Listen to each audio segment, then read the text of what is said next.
Alors, bienvenue pour ce nouveau cours sur le Moyen-Orient compliqué. C'est déjà le huitième cours et on va parler d'un sujet qui est aujourd'hui on enregistre, on est le 20 mai 2025. Le sujet nous paraît un peu loin et abstrait, mais c'est quelque chose qu'on a toujours un peu dans un coin de notre esprit, c'est la paix au Moyen-Orient. Et, et c'est un vaste sujet et pour l'une des premières raisons pour laquelle c'est un vaste sujet, c'est que ce que le mot paix et ce que les conceptions de la paix recouvrent au Moyen-Orient, enfin en tout cas en Israël, mais je pense dans la plupart des pays du Moyen-Orient, sont assez différentes de euh, ce qu'on comprend en Occident, disons en Europe, en Amérique. Il y a quelque chose déjà dans la conception de qu'est-ce que c'est la paix, et puis ensuite de comment on l'atteint qui est relativement différente et qu'il faut avoir en tête et expliciter avant de pouvoir se lancer dans des grands plans. Alors, la manière dont je voudrais aborder le sujet ce soir, je vais essayer de faire en deux grandes parties. On va faire d'abord justement expliciter cette conception, en quoi c'est différent, comment ça marche, quelles sont les images mentales qui varient. Et puis, essayer d'un peu de voir, d'appliquer la théorie à la pratique et de voir dans notre histoire récente, on va prendre deux présidences américaines très différentes et voir comment ils ont abordé la paix au Moyen-Orient, puisque c'est quand même un peu le grand rêve de beaucoup de présidents américains, ou peut-être même de tous les présidents américains depuis au moins les années 70, euh, de signer la paix au Moyen-Orient, la paix entre Israël et puis rappelez-vous le cours qu'on avait fait sur la paix, mais quelle paix, qui en face, avec qui on signe la paix exactement. Là, donc c'est un sujet en soi, mais enfin voilà. C'est les deux grandes idées. Puis on finira sur l'actualité récente. Alors, euh, là, j'ai mis deux photos historiques, dont vous avez probablement immédiatement reconnu les protagonistes. Il y a une grosse vanne de combien, 79-94, donc il y a un peu, on va dire 15 ans qui séparent les deux photos. Euh, c'est à gauche la paix avec l'Égypte, sous la présidence Carter, et avec entre Sadat et Begin, et à droite, sous la présidence Clinton, euh, j'ai oublié, attendez, est-ce que c'était son premier mandat, 94, la paix alors c'était les accords d'Oslo, et ça a au moins servi à faire la paix avec la Jordanie, ça c'est clair, et puis les accords entre l'autorité, ce qui est devenu l'autorité palestinienne et Rabin. Et bon, évidemment, avec le recul, on sait ce que sont devenus ces deux accords. La paix avec l'Égypte tient toujours, même si il y a des questions qui se posent pratiques, notamment le Sinaï, c'était dans le cadre d'un accord de type territoire contre paix, qui était la conception qui était prévalente à l'époque. Et évidemment, enfin pas évidemment, mais l'un des points de l'accord était qu'il ne devait pas y avoir, le Sinaï devait être démilitarisé. Et, et depuis le 7 octobre, le Sinaï n'est plus démilitarisé. Il y a eu, mais bon, ça faisait un moment qu'il y avait beaucoup d'activités, en particulier djihadistes, dans le Sinaï, ce qui nécessite un certain travail de la part des Égyptiens pour contenir et maîtriser cette activité. Mais il y a effectivement eu des mouvements de troupes relativement importants. Et ça fait depuis, on va dire, mars-avril de cette année, 2025, que même il y a beaucoup de gens qui ont commencé à tirer la main en me disant, bon, qu'est-ce qui se passe? Et je sais, j'ai été à la frontière égyptienne il n'y a pas très longtemps, il y a peut-être 2 mois, quelque chose comme ça, donc juste au sud de la bande de Gaza. Et on me disait qu'on voyait effectivement beaucoup d'activités. Les habitants du kibbutz où j'étais semblaient tout à fait conscients de ce phénomène. Et donc, cette paix tient toujours. Les accords d'Oslo ont été un échec, un semi-échec ou une semi-réussite, puisque la paix avec la Jordanie, elle, est toujours là. Mais avec l'autorité palestinienne, bon, on sait ce que ça a donné. Et on sait aussi aujourd'hui, avec le recul historique, que les deux protagonistes n'y croyaient eux-mêmes pas. Arafat, pour lui, c'était C'était une sorte de moyen pour continuer le combat et la poursuite de son objectif. Et Rabin pensait que c'était, dans dans le meilleur des cas, une sorte de pause temporaire, enfin quelque chose qui était obligé de mettre en place. Bon, c'est un sujet en soi. J'ai mis cette phrase signée à la fin ou signée au début parce que, il y a une différence d'approche entre l'Occident et, au minimum les Israéliens, mais en réalité dans la région, sur qu'est-ce que c'est, comment est-ce qu'on approche, comment est-ce qu'on aborde la paix. Euh, En Occident, les étapes, en gros, c'est bon, on se tape dessus, ensuite on arrête de se taper dessus, on fait un cessez-le-feu, un armistice, on se réunit, on se met d'accord, on signe un papier, on se serre la main, et voilà, c'est fait.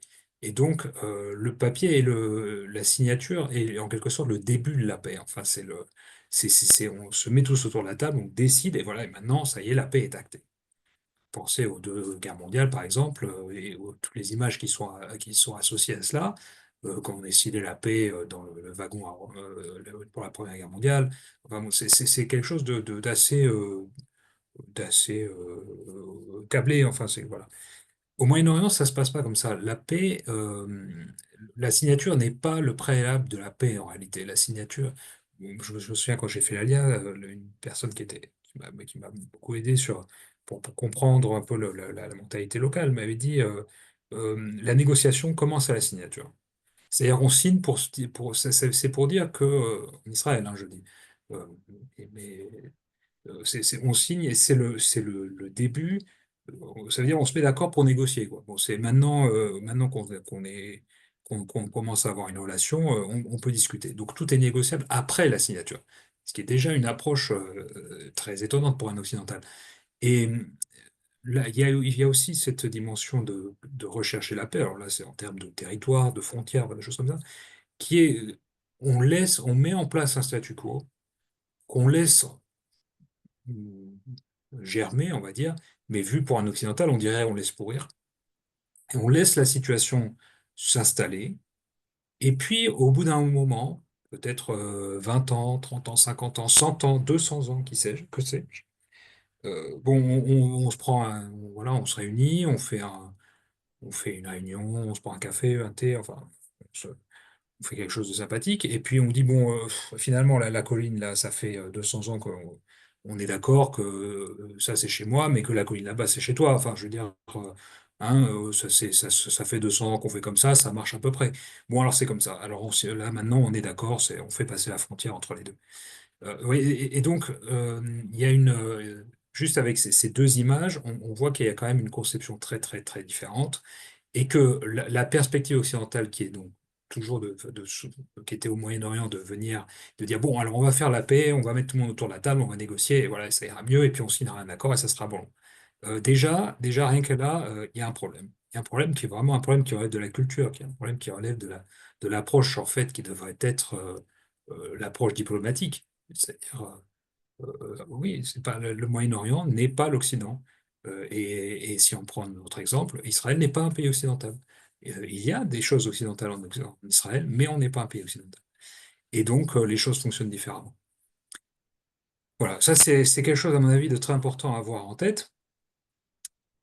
Un autre petit jeu qu'on peut faire et que je trouve intéressant, parce que vous connaissez, je pense, j'ai déjà parlé de ce sujet, je m'intéresse beaucoup à un problème très spécifique dans la philosophie du langage, qui s'appelle la rectification des noms, et qui est donc s'intéresser à comment est-ce que les mots sont employés et d'où ils viennent et quel paysage ils véhiculent avec eux quand on les emploie, il y a une sorte d'au-delà du langage qui vient avec et qui a une influence, mais qui n'est pas aussi forte que ce qu'on aimerait. C'est bien sûr, les linguistes penseraient toujours que tout est dans le langage, donc tout n'est pas dans le langage, mais enfin, il y a des choses dans le langage. Et c'est de voir un peu quel est le paysage qui vient avec différents mots. Donc, le mot paix, par exemple, en français, c'est un mot qui vient du latin pax. Et le mot latin pax, si on étudie l'étymologie latine, il vient d'un verbe qui signifie, le verbe pago, qui signifie réparer ou conclure. Donc la paix est quelque chose, et c'est quelque chose d'intéressant parce que si vous écoutez si derrière l'idée de la paix en français, qui vient du latin, qui vient d'un latin très antique, derrière il y a l'idée de réparer quelque chose, Ça devrait vous dire quelque chose par rapport à la vision, on va dire, classique du judaïsme, qu'il y a quelque chose quelque chose peut-être un peu d'apparenté, mais en latin, on ne sait plus d'où ça vient, quelle est la vision du monde qui était derrière. On ne sait pas du tout. On peut que spéculer. Ce qu'on sait, c'est que dans le panthéon romain, la déesse de la paix, c'était une déesse mineure qui devient réellement, qui commence à avoir un culte que sous Auguste. Donc ça faisait un moment déjà que les Romains étaient dans le circuit, hein. Si on pense à la fondation de Rome, hein, vers moins 750, euh, sous Auguste, ça fait déjà quasiment, ça fait 700, 800 ans que qu'elle n'est pas très très importante, hein. Et c'est d'ailleurs, elle est importée du panthéon grec. Dans le panthéon grec, c'est la fille de Zeus. Alors elle s'appelle Érénée en français, et enfin en français en grec. Et c'est la fille de Zeus et de Thémis, qui est un des mots pour dire justice en grec. Le mot qu'on connaît le plus sur l'étude grec, c'est Diké, mais Diké est une sœur de Pax, pardon, de Érénée. Et c'est intéressant aussi parce que c'est un langage, ce langage mythologique, on l'a un peu perdu, mais euh, quand on dit qu'elle est fille, en français, ça se dit tout à fait, hein, elle est fille de justice, ça veut dire que c'est la justice est une pré-condition à la paix. Ce qui en soi est en particulier si on regarde ce qui se passe actuellement dans notre région, c'est quelque chose de très intéressant. Parce qu'il y a tout un groupe de gens qui voudraient nous dire que finalement on devrait renoncer à la justice pour avoir la paix. Non, la paix, la paix ne peut être une paix, je crois qu'il y a un proverbe racidique qui dit une paix sans justice et sans vérité n'est pas une paix durable. Il y a besoin de ces deux conditions. Parenthèse fermée. Euh, Là, je vous ai mis dans les langues que je parle, donc évidemment, on pourrait faire ce travail dans plein d'autres langues, mais là, j'ai mis en japonais. En chinois, c'est quasiment la même chose. Comment est-ce qu'on dit paix? On dit Eiwa. Et là, les kanji qui sont utilisés sont intéressants parce que c'est deux kanji qui sont pratiquement synonymes, puisque celui de gauche, qui ressemble à une espèce de croix, c'est un mot qui veut dire plat, ou bien c'est aussi un mot qui veut dire calme, et c'est parce que probablement l'étymologie, c'était une sorte de pictogramme qui représentait la surface d'une eau. Donc, la surface de l'eau, elle est plate. Quand il n'y a pas de tempête, il n'y a rien, c'est plat et c'est calme. Donc, c'est ces deux synonymes qui sont là. Et deuxième partie, très souvent, les mots japonais contemporains, comme les mots chinois contemporains, sont des mots avec deux syllabes, enfin deux caractères en tout cas. Et le deuxième, c'est un caractère très connu, très courant, qui veut dire l'harmonie. C'est wa, et c'est d'ailleurs un synonyme pour Japon. Donc, c'est quoi? Qu'est-ce que c'est la paix? Il y a cette idée qu'il y a une espèce d'harmonie entre différentes parties, et puis il y a aussi une sorte de calme. C'est ce qui vient à la fin, enfin, ou après, ou quelque chose comme ça. Et en hébreu, alors là, c'est à nouveau un autre univers mental. Euh, Shalom, la racine, c'est Shin Lamed Mem, et ça donne tout un tas de mots du style d'ailleurs, c'est le sens de la racine, Shalem, qui veut dire plein, complet, c'est-à-dire quelque chose qui est Shalem, qui est entier. Et ça donne des mots du style Shlemut, la complétude, Ishtalmut, je sais plus comment traduire ça, c'est l'amélioration, quelque chose, le fait de pouvoir continuer à compléter, enfin oui, je pense que c'est l'amélioration. Euh, etc. Donc c'est à nouveau, donc la paix, c'est quelque chose, c'est que toutes les parties sont ensemble, et quand il y a une sorte de complétude, quand les choses sont complètes, quand quand toutes les parties sont intégrées, alors là, il y a la paix.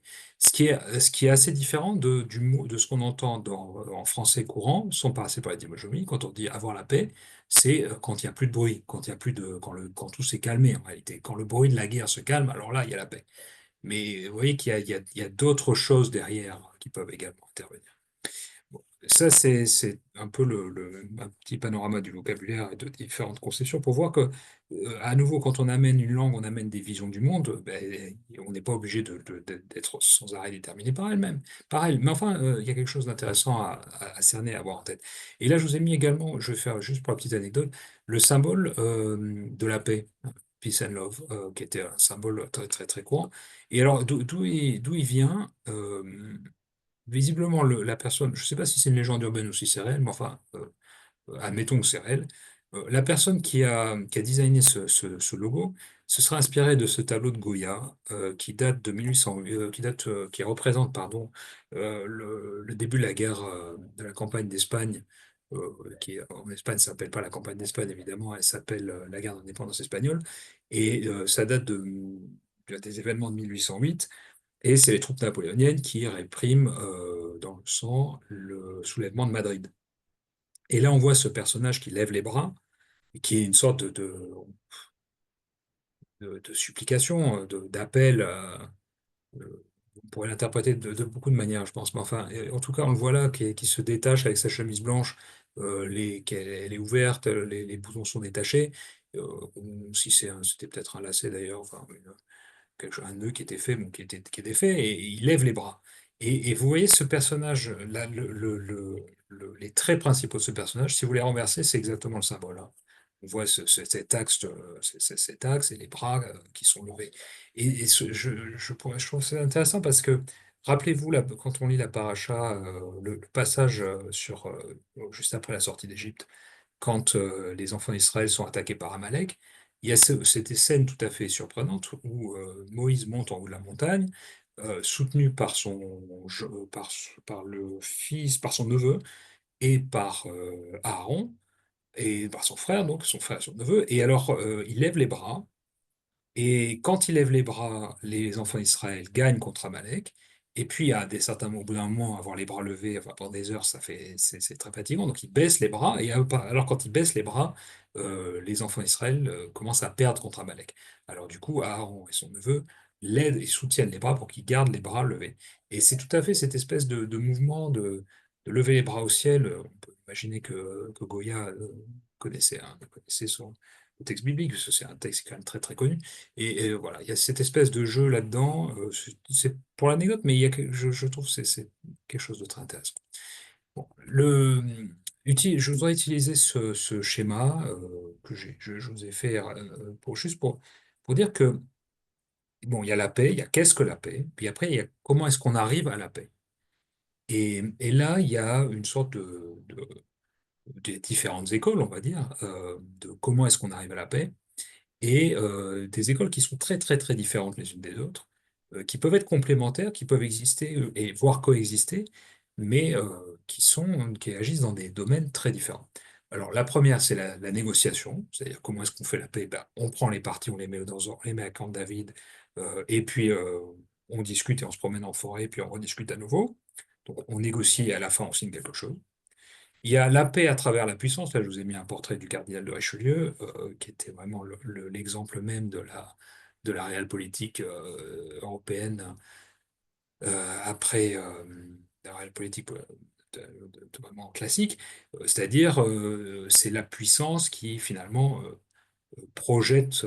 La paix est une conséquence de la puissance. C'est-à-dire la Pax Romana, c'est la conséquence de la puissance militaire colossale de l'armée romaine, de la même manière que la Pax Americana, comme on dit par analogie, est une conséquence du fait que l'armée américaine est l'armée de loin la plus puissante du monde, même en combinant les Russes et les Chinois, par exemple, ils sont toujours plus puissants, pas en termes nucléaires, mais en termes conventionnels, ils sont de toute manière plus puissants.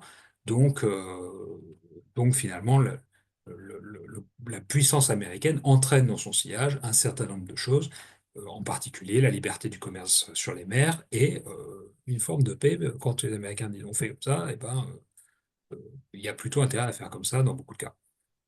La troisième perspective, c'est la culture de la paix. Alors là, c'est-à-dire il y a une éducation à la paix. Il faut former les gens à la paix. Il faut qu'il y ait des valeurs qui soient enseignées. C'est-à-dire qu'il faut faire passer la déesse de la paix, si je prends l'exemple dont on parlait tout à l'heure, du panthéon romain, de déesse mineure à déesse majeure. Il faut expliquer que la paix est un but souhaitable, et d'autant plus, à notre époque, c'est d'autant plus important que, on est à l'âge nucléaire et que le premier qui appuie sur le bouton, c'est probablement le dernier, hein. Enfin, en tout cas, il le fera qu'une fois. Donc, qu'à Dieu nous plaise. Donc la culture de la paix, c'est quelque chose de très important. On en reparlera un peu plus tard, parce que c'est un sujet bien sûr. L'autre domaine, c'est à travers la loi. Alors là, c'est une loi qui devient internationale, c'est pour ça que j'ai mis le drapeau de l'ONU, et qui était l'idée, après la Seconde Guerre mondiale, que se défendaient les Occidentaux, de dire on va créer, j'ose à peine dire un nouvel ordre mondial, parce que c'est un terme qui a pris une telle dimension délirante euh, qu'on ose à peine l'employer, mais enfin, c'est-à-dire on réorganise le concert des nations d'une nouvelle manière, et cette manière, ça sera dans la suite de la SDN et des 14 points du président Wilson, et puis dans cette perspective de dire, on va créer des lois et et si on va créer des lois, ça veut dire quoi? Ou en tout cas des principes internationaux, on va créer des tribunaux, on va créer donc tout un corpus, tout un appareil euh, institutionnel qui va favoriser la paix et qui va aussi permettre de gérer les conflits, de gérer les disputes entre États. Bon, on est en 2025, on voit ce que ça a donné.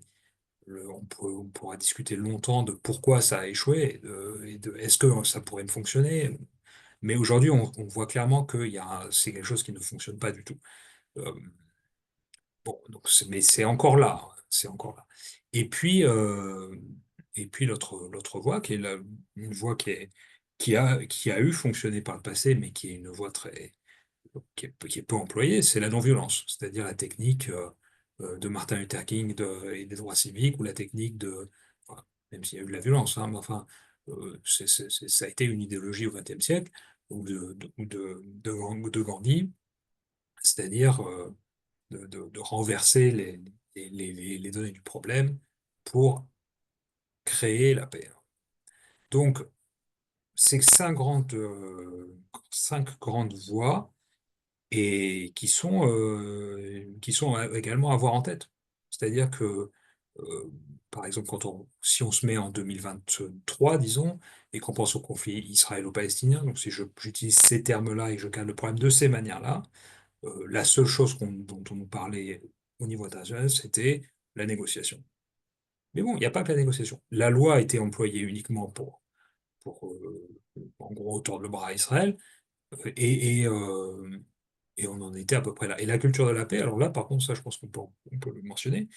En Israël, la culture de la paix, depuis les accords d'Oslo, est quelque chose de très, très important et qui a été très, très mis en avant dans le système éducatif, en particulier dans le système éducatif mamlarti, c'est-à-dire ce qui serait un peu l'équivalent en France du système laïque général, mais même pas tout à fait.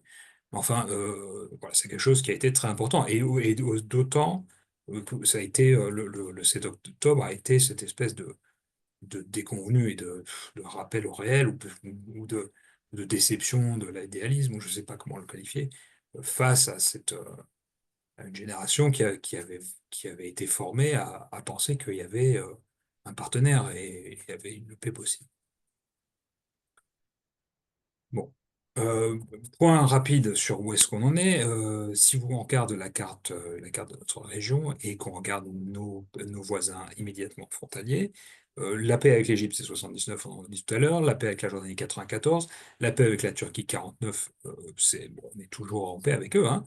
Euh, Au Liban, il y avait une stabilisation en 2020, mais finalement, bon, on est à nouveau dans cette phase de ben, on ne sait pas trop ce qui va en sortir. La Syrie, il y avait eu finalement le cessez-le-feu depuis 67, donc on était sur la ligne de démarcation qui est du cessez-le-feu, mais aujourd'hui la zone la zone tampon a été élargie. Il y a des bases israéliennes, des implantations, je ne sais pas comment on peut les appeler, israéliennes dans cette base maintenant qui sont là, puisqu'avant c'était l'ONU qui faisait des gardes, ils avaient des cahutes, enfin bon, ils faisaient pas grand-chose, mais comme au Liban, hein, ils faisaient strictement rien. Et, hum, et d'ailleurs, juste à nouveau pour l'anecdote, je pourrais vous donner le titre. Je suis en train de lire un livre sur un Américain qui est allé à la frontière syrienne dans un kibbutz, donc en 65, à l'époque où le Golan n'était pas encore israélien. Et il décrit donc ce qu'il voit, il décrit la situation, et on a l'impression, honnêtement, je pourrais prendre des pages entières, on a l'impression de voir la situation des kibbutzim et des moshavim autour de Gaza en 2023, enfin, en 2022, si vous voulez. C'est très, très, très frappant. Vraiment, les parallèles sont très, très étonnants.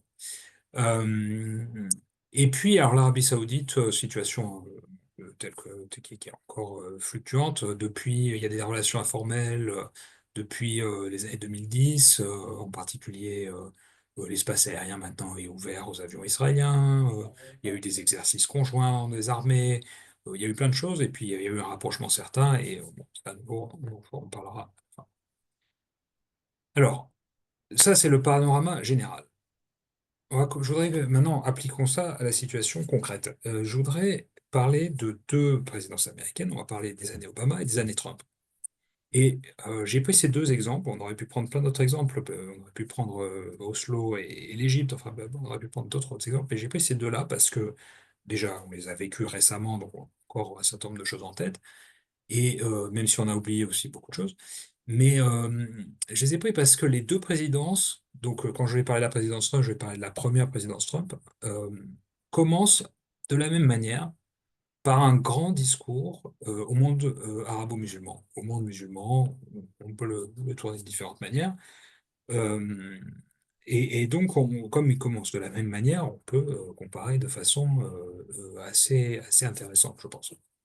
Alors, la première chose, c'est quand Obama a été élu en 2009, euh, enfin, il a été élu en 2008, pardon, il a été inauguré en 2009, et l'une des premières choses qu'il a fait, c'était en juin 2009, il est allé au Caire, il a fait un grand discours euh, à l'université du Caire, et l'université Al-Azhar, qui est la grande université islamique du monde sunnite, était co-organisateur de l'événement, et ils ont choisi, alors c'était la grande idée d'Obama, c'est on va faire une sorte de remise à zéro des relations euh, entre le monde occidental et le monde arabo-musulman. Évidemment, il faut replacer ça dans le contexte des attentats du 11 septembre et ensuite des années Bush et de la guerre, de la guerre contre l'axe du mal, la guerre en Irak. Donc ça, c'était l'arrière-plan immédiat. Et donc, l'idée d'Obama, c'était il faut remettre un peu les choses en ordre. On va faire, évidemment, son père était musulman, Obama. Il a un nom, Barack Hussein, qui était d'origine en tout cas arabe. Et donc, 2009, il fait ce discours. Et, et alors, maintenant, on a le recul, on sait ce qu'a donné la présidence Obama, on sait ce qu'il a fait, ce qu'il a dit, euh, on a on a tout le, tout le, tout le dossier. Et quelques jours après son inauguration, je vais vous donner une première citation, quelques jours après son inauguration, il avait déclaré: My job to the Muslim world is to communicate that the Americans are not your enemy. Euh, Comment dire en hébreu, kol hakavod, bon, mais je pense que tout le monde était d'accord. Il y a également une grosse attente dans ce discours. Mais je vais vous donner le premier élément qui, pour moi, dit tout ce qu'il faut, une partie de ce qu'il faut savoir. Au premier rang se trouvaient des frères musulmans. Les frères musulmans en Égypte il n'y avait pas encore eu le printemps, le printemps arabe, il n'y avait pas encore eu l'hiver islamiste, il n'y avait pas encore eu les frères musulmans au pouvoir en Égypte, Morsi, etc. Mais ils étaient déjà là, en embuscade. Et, et donc, quand il fait ce discours, déjà en arrière-plan, on comprend quel est le paysage. C'est un paysage très spécifique. Le... Je voudrais aussi te donner quelques citations. Donc, ce discours est intitulé Un nouveau commencement, A New Beginning. I've come here, donc je lis le texte, I've come here to Cairo to seek a new beginning between the United States and Muslims around the world, one based on mutual interest and mutual respect, and one based upon the truth that America and Islam are not exclusive and need not to be in competition. Instead, they overlap and share common principles. Principles of justice and progress, tolerance, and the dignity of all human beings.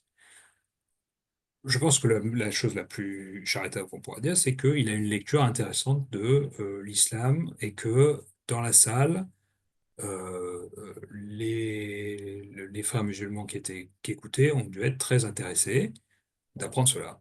Euh, une autre citation: The second major source of tension that we need to discuss is the situation between Israelis, Palestinians, and the Arab world. America's strong bonds with Israel are well known. This bond is unbreakable.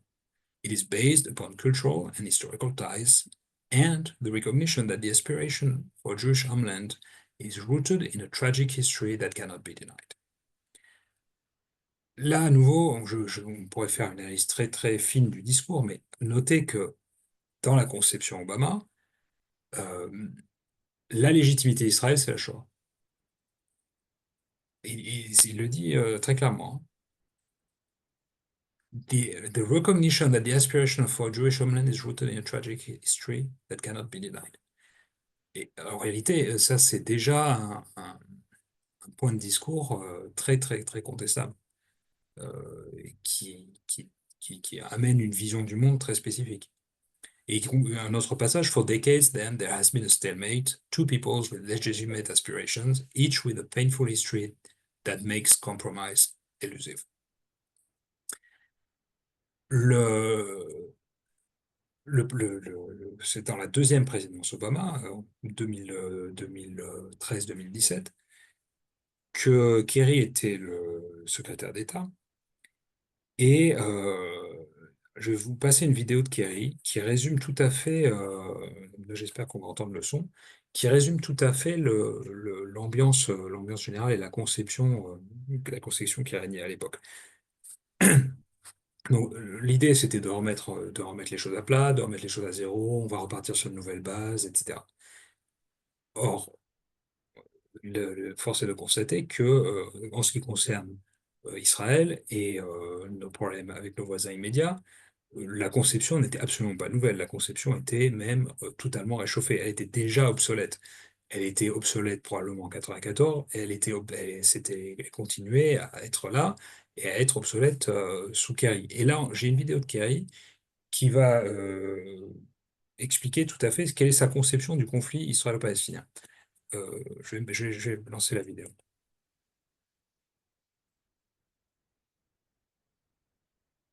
Est-ce qu'on entend la vidéo?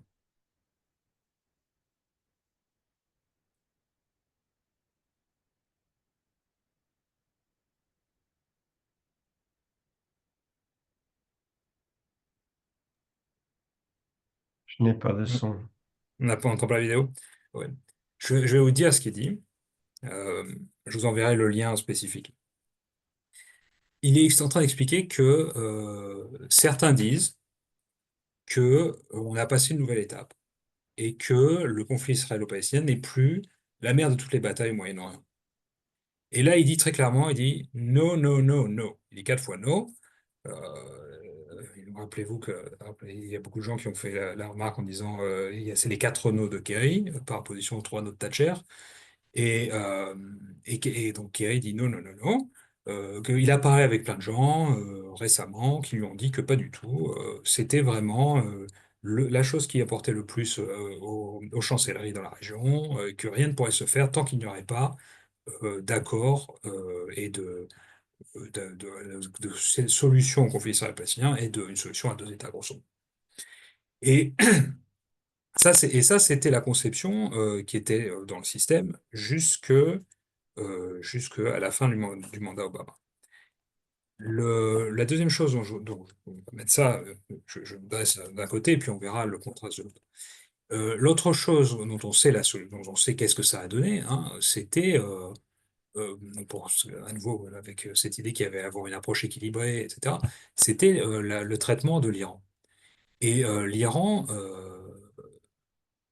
c'est à l'époque, en 2015, où il y a eu je sais plus le titre exact de l'accord, c'était le joint quelque chose, qui était l'accord donc avec l'Iran, qui dure 10 ans et qui donc se conclut là, cette année, je sais pas, novembre ou octobre, enfin par là, de cette année, et qui était censé résoudre le problème nucléaire iranien, qui était un problème qui traînait déjà depuis fort longtemps, hein. c'était déjà quelque chose qui était là depuis un grand moment. Avec en arrière-plan le modèle nord-coréen, qui était, euh, qui était que finalement, à partir du moment où le Nord-Coréen ont eu la bombe, ils l'ont jamais utilisée, hein, ils l'ont pas lancée sur Séoul, mais ça leur donne une arme supplémentaire pour négocier en permanence et en gros pour faire un chantage permanent si vous ne me donnez pas ci, attention, je me fâche pour vous. Donc, de toute manière, l'état minimum était déjà préoccupant. Mais évidemment, l'idéologie qui est en plus l'idéologie iranienne qu'on connaît, le rend la situation encore plus problématique. Mais donc cet accord a été signé, et ce que tout le monde a compris en Israël, c'était de dire, les Américains disent, bah, vous pouvez, dans 10 ans, vous pouvez avoir la bombe, quoi. Puisque c'était juste reculer l'échéance. Enfin, ça ne réglait pas le problème de fond. Et la présidence Obama s'est terminée une fois qu'il a été le canard boiteux, c'est-à-dire la période entre le moment où il n'est plus président, enfin, où il est encore président, mais le nouveau a déjà été élu, avec la surprise colossale qu'a été Trump. Euh, Ça a été finalement la résolution 2334 du Conseil qui est passée au Conseil de sécurité et dans laquelle les États-Unis sont abstenus et qui a été considérée comme étant tout à fait anti-israélienne. Et puis après, rappelez-vous, je ne sais pas si vous vous souvenez, mais il y a eu une espèce de tentative d'avoir un nouveau, c'était en France, il y avait eu un sous Hollande, il y avait il y avait une tentative d'avoir une sorte de sommet qui allait finalement reconnaître un État palestinien. Enfin bon, à chaque fois, il y a cette idée de bah, on va forcer, c'est les négociations, mais il y a quand même une partie qui veut forcer l'autre à accepter, comme ça, le problème sera résolu. Le problème ne sera pas résolu, mais enfin, dans l'esprit, c'est comme ça. Et donc, la présidence est assez mal finie. Puis rappelez-vous qu'il y avait eu aussi Michael Oren qui avait écrit tout un livre sur ce sujet. Il y a eu, je vais passer, mais enfin, je veux juste faire le contraste entre ces deux thèmes spécifiques. Donc, on va passer aux années Trump, 2017-2021. Et Trump a fait également son premier discours en Arabie. Alors, lui, il avait choisi l'Arabie Saoudite plutôt que l'Égypte. Et ça, déjà, là, il y a quelque chose d'intéressant, parce que rappelez-vous, quand on avait fait le cours qui s'appelait le trône du califat, c'est-à-dire, on avait expliqué que au Moyen-Orient, il n'y a pas encore la puissance régionale indiscutable, ou indiscutée. En tout cas, disons, beaucoup de choses dont je parle, c'est avant 2023, puisque là, depuis 2023, tout est en train de tellement changer qu'on ne sait pas ce qui va en sortir encore. Enfin, on espère, mais euh, bon. En tout cas, la situation était qu'il n'y avait pas encore il n'y avait pas encore de leader incontesté, et qu'en gros, il y a quatre grands leaders possibles, ou cinq, et que l'Égypte et l'Arabie Saoudite font partie des deux grands, avec la Turquie, évidemment, euh, font partie des grandes options, et que donc chaque président a choisi déjà son camp, hein. Pour Obama, c'était plutôt l'Égypte, pour Trump, ce sera plutôt l'Arabie Saoudite, ce qui a été confirmé récemment, la semaine dernière. Il est parti à Riyad. Alors, il y avait eu trois sommets successifs, un sommet bilatéral, Arabie Saoudite-USA, et puis deux sommets multilatérales, ouais, tous les membres de l'organisation islamique, de l'organisation de la coopération islamique qui étaient invités. Deux, trois, l'Iran et la Turquie avaient boycotté, la Syrie n'était pas invitée, le Maroc a annulé au dernier moment en disant non, mais finalement l'avion ne marchait pas, je ne sais pas quelle était la raison officielle, mais enfin ils ont annulé au dernier moment. Bon, mais enfin ça fait quand même une cinquantaine de personnes, de représentants de pays, donc c'est quand même une grosse part, c'est un quart de l'ONU, hein, c'est quand même c'est quelque chose d'important. Et c'est très intéressant de regarder les vidéos, en particulier de voir quelles sont les réactions dans la salle, parce que quand on regarde les vidéos du discours d'Obama, on voit une salle qui est plutôt contente, ou acquise, je ne vais pas dire acquise, mais enfin plutôt satisfaite. Et quand on voit le discours de Trump, donc le premier en 2017, on voit une salle qui est plutôt crispée, hein. Ils écoutent très attentivement parce que en 2017, on ne sait pas encore qui est le président Trump, on ne sait pas ce qu'il va faire, on ne sait pas. Et il a cette réputation d'être un peu le taureau dans le magasin de porcelaine, et tout le monde se dit est-ce que c'est nous la porcelaine? Et, hum, et c'est un discours donc qui est assez intéressant parce que c'est un discours qui est beaucoup plus égalitaire. C'est-à-dire que le discours Obama, c'est un discours qui était un peu ce discours classique. plutôt de la gauche occidentale, de dire bon, on a fait des conneries, on vous a maltraité, on s'excuse, on se remet à niveau, enfin quelque chose comme ça. Et le discours de Trump était beaucoup plus dans une optique de dire bon, vous avez votre culture, on a notre culture, vous avez vos pays, on a nos pays, on est chacun indépendant, mais on peut travailler de façon intelligente et coopérer.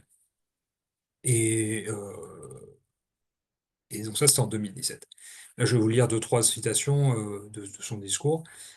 Euh, I stand before you as a representative of the American people to deliver a message of friendship and hope and love.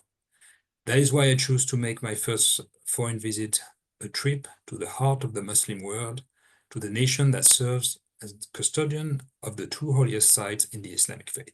Our vision is one of peace, security, and prosperity in this region and all throughout the world.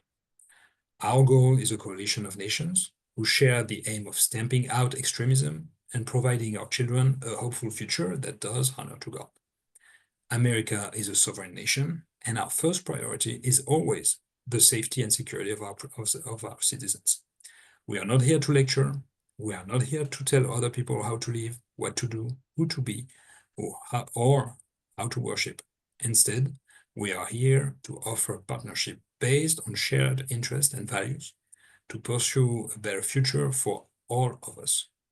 Young Muslim boys and girls should be able to grow up free from fear, safe from violence, and innocent of hatred. Là, on voit, il y a la conception qui est derrière. Donc, je ne sais pas qui a écrit son discours, mais on voit qu'il y a une conception qui est très très différente de la conception de la personne qui a écrit le discours d'Obama. Euh, dans cette conception-là, le problème de l'islamisme, c'est un problème du Moyen-Orient. C'est un problème des pays musulmans, et c'est à eux de le régler. Et ça n'est pas positionné comme étant une réponse à. Hein, c'est ce qu'il y a en Israël, dans la relation qu'on a avec les Palestiniens, et un grand classique occidental, de dire, non mais si les Palestiniens sont violents, s'ils tuent, s'ils envahissent, s'ils violent, s'ils brûlent, ce que vous voulez, c'est parce qu'en fait, ils sont très en colère. Hein, la colère palestinienne, c'est un grand thème. C'est parce que ils n'ont pas de perspective, ou bien ils ont l'impression qu'on leur a pris leur futur, qu'on leur a pris leur terre, ou qu'on leur a pris le... Mais finalement, ça n'est qu'une conséquence. Ça n'est pas, ils ne sont pas eux-mêmes la cause de leurs propres actes. C'est quelque chose d'extérieur. Et là, Trump était très très clair à expliquer à donc tous les représentants des pays musulmans du monde, quasiment, moins 3-4, que l'islamisme était un problème qui venait des pays musulmans et que c'était à eux de le régler. Et donc là, on voit comment il y a un changement de perspective, d'autant quand ça vient du président américain. C'est-à-dire que si c'est le Premier ministre israélien, quel que soit son bord politique, qui explique ça, ça n'a pas tout à fait le même impact que quand c'est le président américain. C'est la Pax Americana, effectivement, vient avec un certain nombre de, de paramètres. Bon, le discours de Trump était également venu avec un certain nombre de paramètres. Alors, Trump, ce qu'il a fait, c'est qu'il a pris une équipe et il leur a dit, le conflit israélo-palestinien est un problème secondaire. Donc, on le met de côté et c'est l'anti-Kerry, total. C'est Kerry, mais c'était pas que Kerry, hein, c'est Villepin, c'est Védrine, c'est tous les diplomates européens pensaient la même chose. Enfin, il faut régler le conflit israélo-palestinien, de là tout découlera. Oui, et eux là, ils sont arrivés, alors qui lui a soufflé l'idée, je n'en sais rien, mais enfin en tout cas c'est comme ça qu'ils l'ont fait, qu'ils l'ont mise en œuvre en disant le conflit israélo-palestinien, bon, c'est un problème, on va le mettre de côté et on va essayer de travailler sur tout le reste, tous les endroits où il y a des synergies, tous les endroits où il y a des intérêts communs, tous les endroits où on peut construire des ponts. Et ça a fini alors ça a fini par deux choses. Il a proposé sa solution au conflit israélo-palestinien avec une carte. Il faut toujours faire une carte en montrant comment on va faire, où va passer la frontière, quel sera l'État. C'est toujours n'importe quoi, hein, je peux vous dire tout de suite. La carte Trump, c'est n'importe quoi. Là, vous regardez, il y a trois zones vertes sur la frontière israélo-égyptienne. La première, c'est Gaza, mais après les deux autres, vous savez pas ce que c'est. Moi, je sais parce que j'y suis allé, j'ai visité. C'est une région très spécifique. Ça s'appelle Ramat Negev. Et bon, c'est des gens très sympathiques, mais enfin, je suis sûr que les gens qui habitent là, ils vont leur dire, ah bah c'est un État palestinien maintenant, ils vont quand même, ça va passer qu'à moitié, hein. Le, et puis la deuxième chose qu'on peut dire, c'est que, ouais, enfin, c'est la grande idée, mais c'est pas Trump ou son équipe qui a sorti ça, hein, c'est de dire, bon, ça sera un État qui sera fragmenté, mais comme c'est fragmenté, qu'est-ce qu'on va faire? On va relier. Donc on va faire une sorte de route qui va traverser, là, qui va couper Israël en deux. Ne vous inquiétez pas, ça sera un tunnel, on va se débrouiller. Et puis, comme ça, ils pourront aller d'un côté à l'autre. Bon, ça, c'est évidemment, c'est totalement rédhibitoire. Et puis, suffit de penser à des exemples historiques. Quand il y a eu la partition de l'Inde euh, et du Pakistan, en fait, il y avait le Pakistan occidental et le Pakistan oriental. Et donc, qui faisaient ces deux zones et qui étaient le même pays. Et puis finalement, le Pakistan oriental s'est détaché très rapidement et est devenu le Bangladesh. Et donc, comment faire un pays sans continuité territoriale? C'est quelque chose qui est déjà intellectuellement, c'est très étrange. Mais enfin, s'est sacrifié. L'administration Trump s'est sacrifiée à ça. Bon, ils ont fait leur plan, merci. Mais ce qui est vraiment important, c'est les accords d'Abraham, qui sont sortis de nulle part, que personne n'attendait. Tout le monde pensait que ceux qui étaient en charge des accords d'Abraham, c'était des pecnos. Et en fait, pas du tout. Ils ont fait ce que tous les présidents américains essayaient de faire depuis Begin, pardon, depuis Carter, de faire les fameux accords de paix au Moyen-Orient. Et ben ils sont là. Ils sont là. C'est les accords de paix du Moyen-Orient dont tout le monde rêvait. Euh, Août 2020, il y a deux pays qui rejoignent les accords d'Abraham seulement, les Émirats arabes unis et le Bahreïn. Et avec Israël, qui est donc une sorte de début d'embryon. Mais ça, rien que ça, déjà, c'est quelque chose de très très important. Et ensuite, ces accords d'Abraham ont vocation à grandir. Le Soudan s'est rajouté, et le Maroc, décembre 2020.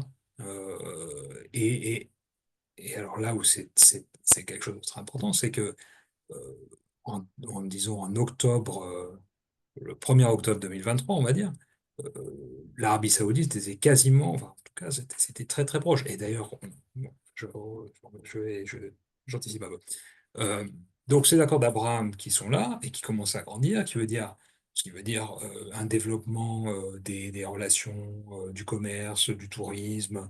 Il y a une synagogue, il y a des synagogues dans les différents pays. Enfin, tout ça est en train de se développer. Et il faut, moi j'étais aux États-Unis en 2020 et on est reparti des États-Unis en novembre 2020, donc j'ai vu les deux. J'étais aux États-Unis en août 2020 et ensuite en Israël en décembre 2020. Et, et il faut voir l'extraordinaire enthousiasme et joie des Israéliens de ces accords. De dire vraiment, on n'attendait que ça, quoi. Enfin, c'était l'instant où il y a eu une ligne avec les Émirats Arabes Unis et puis tout, hop, en plus c'était encore le Covid, hein, donc il y a eu des avions entiers qui partaient, qui revenaient, et quand le Maroc a également rejoint ça, il y a eu une joie colossale, et en particulier à Beersheba, puisqu'il y a une énorme communauté marocaine à Beersheba, euh, beaucoup de gens qui sont encore qui ont des relations personnelles variées, on va dire, hein, avec des ressentis émotionnels très variés. Mais enfin, il y a eu cette espèce de vague de joie très importante euh, et qui n'a finalement vocation qu'à s'étendre. Les, les accords d'Abraham, c'est pour l'instant, là, c'est le début, en quelque sorte. Et par exemple, là, j'ai mis un exemple, parce que moi j'aime bien le rugby, mais mars 2021, premier match de rugby, Israël, Émirats Arabes Unis. Voilà, ça c'est la paix au Moyen-Orient. C'est comme ça que la paix arrive en faisant des choses où on se concentre sur ce qu'on a en commun et on construit des choses ensemble. Et puis, bon, il y a des sujets qui occupent beaucoup les Occidentaux et la une des journaux et du Figaro et du Wall Street Journal et ce que vous voulez. Mais en fait, on s'en tape un peu, quoi. Enfin, on peut construire autre chose, on peut construire autre chose, on peut construire. Là, un exemple très très concret dont on parlait tout à l'heure, les cinq grandes approches de qu'est-ce que c'est la paix et comment on fait la paix. Il y a la culture de la paix, qui est quelque chose de très important. Et l'Arabie Saoudite, elle, s'est engouffrée elle prend ce chemin, mais alors de façon progressive, parce que c'est un pays qui revient de très très loin, qui est un pays dirigé le- le- par une idéologie très très spécifique, l'idéologie wahhabite. Mais c'est un pays qui a changé de cap, en fait, qui prend un nouveau développement, une nouvelle dimension. Et alors, par exemple, dans les manuels scolaires, ça, alors là, j'ai pris un exemple de 2022, mais enfin, c'est un mouvement qui a commencé un peu avant et qui se continue. Donc, petit à petit, ils sont en train de réformer le curriculum, dans les programmes, comment est-ce qu'on parle d'Israël, comment est-ce qu'on parle des Juifs, comment est-ce qu'on petit à petit, qu'est-ce que c'est le sionisme, etc. C'est en train de changer. Il y a pour ceux que ça intéresse, il y a une ONG très intéressante qui s'appelle Impact, je crois. Attendez, comment il s'appelle? The Institute for Monitoring Peace and Cultural Tolerance in School Education, Impact SI. Et, et donc chaque année, ils font un rapport, ils regardent, ils prennent tous les manuels, comment ça se passe. Et pour l'Arabie Saoudite, c'est très net. Il y a clairement une réduction du matériel, des documents antisémites, antisionistes. euh, voilà, par exemple, là, en 2020, je lis un des changements clés a été d'enlever des allusions à une prophétie religieuse qui disait qu'il y aurait une guerre où les musulmans tueraient tous les juifs. Et un autre chapitre dans sa manuel, un chapitre intitulé Le danger sioniste, qui délégitimisait l'existence d'Israël, a été enlevé.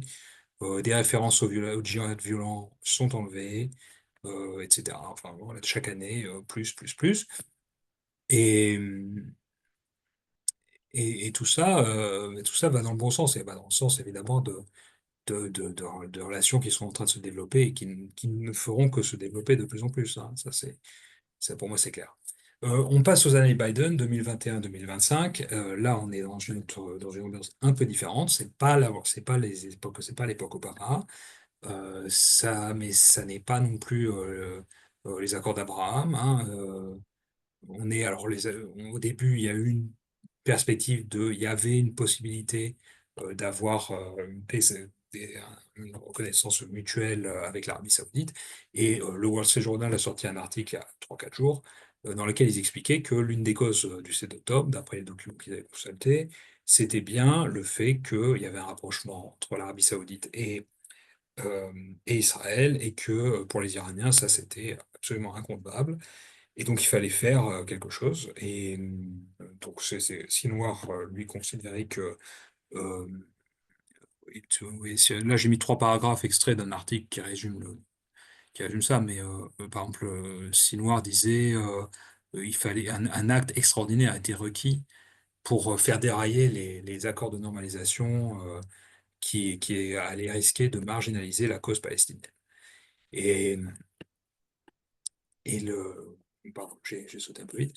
Mais ce qui me paraît intéressant, c'est est-ce que j'ai mis le passage?